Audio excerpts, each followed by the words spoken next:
Bab 030. Bagas sudah baik-baik saja. Iya, tinggal pemulihan aja. Syukur deh kalau gitu. Gimana acaranya? Sukses besar ta? Sedih banget deh gak bisa lihat langsung. Gak usah sedih, tadi live di YouTube juga kok. Ucap Kenzo sambil membuka ponselnya. Ta, bawa headset nggak? Bentar, aku cari dulu, ucapku sambil mengaduk-aduk isi tasku. Ada nih, aku mengacungkan headset pada Kenzo. Kenzo memasangkan headset di telinga sebelah kirinya, sedangkan aku memasangkan headset di telinga kananku, lalu kami bersama-sama menonton video festival yang dilaksanakan komunitas Call of. Romantis banget. Kekeku dalam hati saat menyadari posisi kami persis adegan-adegan di drama Korea yang aku tonton. Aku terlarut bersama Kenzo saat melihat perform anak-anak komunitas Call of. Mereka begitu energi dan terlihat sangat bertalenta.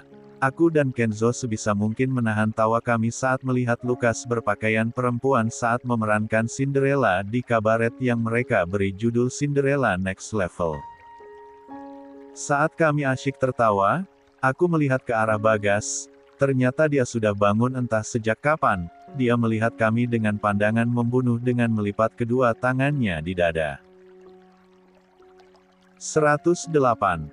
Bapak udah bangun. Ucapku sambil melepaskan headset di telingaku. Udah bangun dari tadi, sinis Bagas. Gimana kabar lu? Tanya Kenzo pada Bagas. Bisa lihat kan keadaan gue sekarang? Bagas menjawab dengan ketus. Kenapa tuh bocah? Kenzo bertanya padaku. Gak tahu, dari tadi emang marah-marah mulu, jawabku. Sorry ya Zo, gara-gara gue salkit, kencan lu sama Lita batal, ucap Bagas. Santai aja, siapa juga yang bisa nolak penyakit, jawab Kenzo santai. Nisi Kenzo kenapa lagi gak klarifikasi kalau kita bukan kencan? Batinku. Anak-anak tadi udah kesini. Tanya Kenzo. Udah, jawab Bagas singkat. Dani, Fadil, Farel sama Elena nengok pas siang-siang, kalau Lea sorean nengoknya, tambahku. Oh. Kenzo membulatkan mulutnya. Ta, gue mau pipis, Bagas menyingkapkan selimutnya. Aku bangkit dari sofa, namun tanganku dicekal oleh Kenzo. Biar aku aja yang bantu, ucap Kenzo. Gak mau. Tolak Bagas. Gak usah resek deh. Udah untung ada yang bantuin, cibir Kenzo. Bagas mencebikkan bibirnya, Kenzo dengan telaten memapah Bagas sampai ke toilet. Adem banget lihat akur kayak gitu, kekehku. Saat Bagas berada dalam toilet, perawat memberikan makan malam untuk kami. Zo, suapin Bagas sekalian ya. Pintaku saat Kenzo memapah Bagas untuk kembali ke ranjangnya. Dikasih hati minta jantung kamu. Desis Kenzo. Kalau bantuin itu jangan setengah-setengah Zo, kekehku. Emang lu gak bisa makan sendiri? Tanya Kenzo pada Bagas. Gue bisa makan sendiri, jawab Bagas dengan ketus. Aku merakit meja makan pasien dan menghidangkan makanan untuk Bagas, sedangkan Kenzo keluar ruangan karena menerima telepon. Kamu gak makan? Tanya Bagas padaku. Bapak aja duluan, jawabku. Daripada kamu gak ada kerjaan mending nyuapin saya. Tadi katanya bisa makan sendiri. Ta, gas, gue cabut duluan ya. Ayah nyuruh gue pulang, lu cepet sembuh. Ucap Kenzo setelah menerima. 109. Telepon. Makasih udah nengokin gue. Ucap Bagas pada Kenzo. Gue bawain kue kesukaan elu, jangan lupa dimakan. Kenzo menunjuk hampers kue yang dia bawa. Setelah berpamitan, Kenzo meninggalkan ruang inap Bagas. Bagas membuka mulutnya. Ini lama-lama saya jadi alih profesi jadi babysitter, ucapku sambil menyuapkan makanan ke mulut Bagas. Sini, piring makanan kamu, pinta Bagas sambil mengunyah makanannya. Mau ngapain? Tanyaku. Kayaknya menu makanan kamu lebih enak. Aku mengambil piring berisi makan malamku ke hadapan Bagas. Dia dengan semangat mencomot spaghetti dan steak yang berada di piringku. Bagas menyuruhku untuk membuka mulut. Saya bisa makan sendiri. Tolakku. Buka mulutnya. Perintah Bagas. Dengan terpaksa aku membuka mulutku, Bagas dengan semangat menyuapiku. Ini gimana konsepnya sih Pak? Kita kan bisa makan sendiri-sendiri. Kenapa harus saling nyuapin sih? Ucapku sambil mengunyah makanan. Terserah saya dong. Sakarep mulah. Makiku dalam hati. Setelah acara saling menyuapi, aku membantu Bagas untuk minum obat. Beberapa saat kemudian Bagas tertidur kembali. Sekitar jam 2 malam, Pak Johan dan Bu Hanum datang.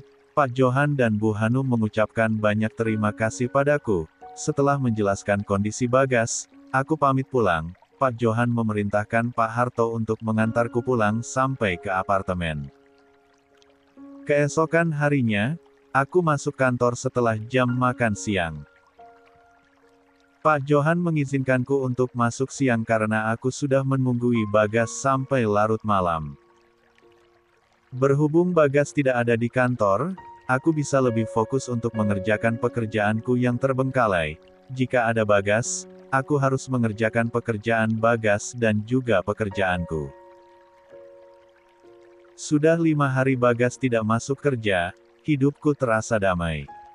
Namun entah kenapa aku merasakan kekosongan di dalam diriku. Mungkin selama ini aku terbiasa direcoki oleh Bagas setiap harinya. Pak Johan mengabarkanku bahwa hari ini Bagas pulang dari rumah sakit. Beliau memintaku ke rumahnya untuk membawa beberapa dokumen yang harus beliau tanda tangan. Aku tiba di rumah Pak Johan sekitar pukul 7 malam. Aku langsung dipersilahkan masuk oleh pelayan rumah Pak Johan dan langsung diminta masuk ke dalam ruang kerja Pak Johan. Terima kasih Lita, maaf ya jadi ngerepotin, ucap Pak Johan saat menerima berkas dariku. 110. Tidak apa-apa Pak, sudah jadi tugas saya, jawabku sopan. Kantor aman kan? Aman Pak, ngomong-ngomong saya tidak melihat Bu Hanum, tanyaku, biasanya kalau aku berkunjung Bu Hanum menyapaku. Dia lagi dipijat sama Bi Inem, jawab Pak Johan. Ibu kenapa Pak? Sakit. Tanyaku khawatir.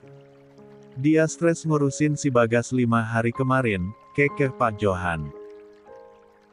Aku hanya tersenyum miris, Bu Hanum pasti kewalahan menghadapi sifat manjanya Bagas. Kemarin kita udah nyewa perawat pribadi, Bagas gak mau, dia bilang gak mau dirawat sama orang yang gak dikenal, jadi kepaksa ibunya yang ngerawat dia. Heran saya dia udah gede tapi kelakuannya manja banget kayak bayi. Kesal Pak Johan. Kasian Bu Hanum, kekehku. Makasih ya Lita, kamu bisa tahan ngejagain si Bagas 2 hari kemarin, ucap Pak Johan. Iya Pak, sama-sama. Dia pasti nyusahin kamu. Tanya Pak Johan. 111. Aku hanya tersenyum untuk menjawab pertanyaan Pak Johan. Aku tidak mau berbohong dengan mengatakan aku tidak kesusahan saat menjaga Bagas. Padahal kamu juga belum begitu kenal sama Bagas, tapi dia gak nolak pas kamu jagain dia. Mungkin karena kepaksa kali Pak, Ibu sama Bapak kan masih di perjalanan, jawabku sopan. Sekali lagi makasih ya Lita, udah sabar ngadepin anak saya, ucap Pak Johan tulus. Iya Pak, sama-sama. Oh iya, itu katanya Bagas sampai lembur di kantor buat ngerjain rencana buat ke pasar Eropa. Tanya Pak Johan. Iya Pak, jawabku. Sebenarnya aku tidak enak berbohong pada Pak Johan, Bagas lembur bukan untuk mengerjakan proyek pasar Eropa, tapi mengerjakan aplikasi gamenya, tapi tidak mungkin juga aku mengatakannya pada Pak Johan. Wah, hebat banget kamu Lita, pakai pelet apa kamu sampai si Bagas mau ngerjain proyek sampai segitunya, kekeh Pak Johan. Bapak ada-ada aja. Beneran loh, saya gak ekspektasi banyak sama dia, tapi ngeliat dia sampai kerja keras kayak gini, saya cukup amazing, ucap Pak Johan antusias. Andai Bapak tahu apa yang sebenarnya terjadi, jerit batinku. Tapi tetap aja ingetin dia jangan sampai telat makan dan istirahat, saya gak mau dia sakit lagi kayak gini, ucap Pak Johan penuh penekanan. Baik Pak, kedepannya saya akan lebih memperhatikan Pak Bagas. Saya cuman sekretarisnya Pak, bukan emaknya. Cibirku dalam hati. Setelah berpamitan dengan Pak Johan, aku meminta izin untuk menengok Bagas, ya sekedar basa-basi, mumpung di sini. Gak kangen, sumpah. Tok, tok. Aku mengetuk pintu Bagas. Masuk, teriak Bagas. Saat aku masuk ke dalam kamar Bagas, aku melihat Bagas senyuman terbit di wajah tampannya. Apa dia seneng aku tengok? Batinku. Tapi beberapa detik kemudian, raut wajahnya berubah, menjadi cemberut dan kesal. Kenapa baru nengok sekarang? Tanya Bagas sambil melipat kedua tangannya. Bapak nungguin saya dari kemarin. Ucapku percaya diri. Emang kamu gak khawatir sama saya? Biasa aja. 112. Wah. Jangan-jangan kamu seneng saya sakit. Saya harus jawab jujur Pak. Gak usah dijawab. Aku terbahak mendengar ucapan Bagas, entah kenapa aku senang melihat Bagas kesal padaku. Malah ketawa. Terus saya harus nangis Pak. Tahu kamu nyebelin. Ambekan banget sih Pak. Ini saya bawain susu almond sama macaron, aku menyerahkan macaron dan susu almond pada Bagas. Bagas beranjak dari kasur dan duduk di sofa, dia langsung menyambar tumbler berisi susu almond dan meminumnya. Kangen banget ama susu almond. Kan tinggal pesen aja. Ibu cuman ngebolehin menakan apa yang dikasih sama rumah sakit. Ya udah abisin semuanya. Senin saya mulai masuk kantor lagi. Kenapa gak istirahat dulu aja Pak, sebulan lagi aja baru masuk kantor. Kamu seneng banget ya kalau saya gak masuk kantor. Bagas menyipitkan matanya. Kelihatan banget ya, Pak. Kekehku.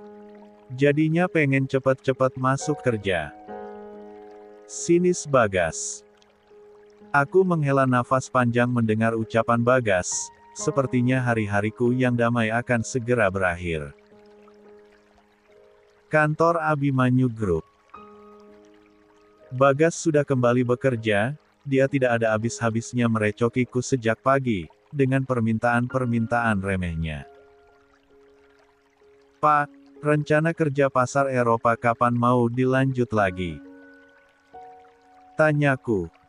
Lanjutin aja ama kamu, Itu aku udah buat kasarannya, kamu tinggal bikin detailnya. Rencana yang Bapak bikin keren banget, nanti kalau aku yang lanjut malah jadi gak keren. Bilang aja kamu males. Bukan gitu Pak, ilmu saya belum nyampe. Bapak kan kuliah sampai S2 di luar negeri jurusan manajemen bisnis, ucapku sambil menahan emosi. Jujur saja, memang rencana yang Bagas buat sudah terlihat mengagumkan walau belum rampung. Dia memang pintar, andai saja dia memakai kemampuannya dengan sungguh-sungguh untuk jadi penerus Abimanyu Group, sepertinya masa depan Abimanyu Group akan cerah. 113. Saya masih sakit ta, kamu jangan kasih saya kerjaan berat-berat dulu. Kalau sakit istirahat aja di rumah. Cibirku. Saya mau istirahat di kamar aja. Oh iya Pak, selama Bapak sakit, saya bikin ulasan menyeluruh buat aplikasi game Bapak. Mana tahu ulasannya? Tanya Bagas dengan mata berbinar. Saya bakalan kasih ke Bapak, dengan syarat Bapak lanjut kerjain proyek pasar Eropa ini, juga Bapak hanya bisa ngerjain aplikasi game dari jam 4 sore sampai jam 7 malam, ucapku mantap. Kok gitu? Protes Bagas. Saya udah main game Bapak sampai level akhir, masih banyak bug yang saya temuin, saya juga nulis saran buat senjata, karakter, bonus dan banyak lagi buat masukan game Bapak. Kamu kok pinter banget negosiasi, Bagas mencebikkan bibirnya. Lalu dia kembali ke meja kerjanya dan melanjutkan membuat rencana untuk proyek pasar Eropa. Bagas terlihat sangat tampan dan berkarisma saat fokus mengerjakan pekerjaannya. Apa yang sedang kau pikirkan Lita? Selama 1 bulan ini Bagas fokus mengerjakan pekerjaannya, aku sibuk membantu Bagas menyiapkan rencana kerjanya, aku menemaninya berkunjung ke pabrik, berdiskusi dengan para desainer furniture, berbincang dengan tim marketing dan banyak lagi. Walaupun pekerjaanku sangat melelahkan, tapi aku semangat mengerjakannya karena Bagas cukup kooperatif belakangan ini. Dia juga hanya mengerjakan gamenya dari jam 4 hingga jam 7 malam, saat aku menyuruhnya pulang, dia dengan patuh menuruti ucapanku. Bagas juga sudah tidak rewel masalah sarapan, makan siang atau hal-hal remeh lainnya. Sungguh tidak ada yang lebih membuatku bahagia daripada ini.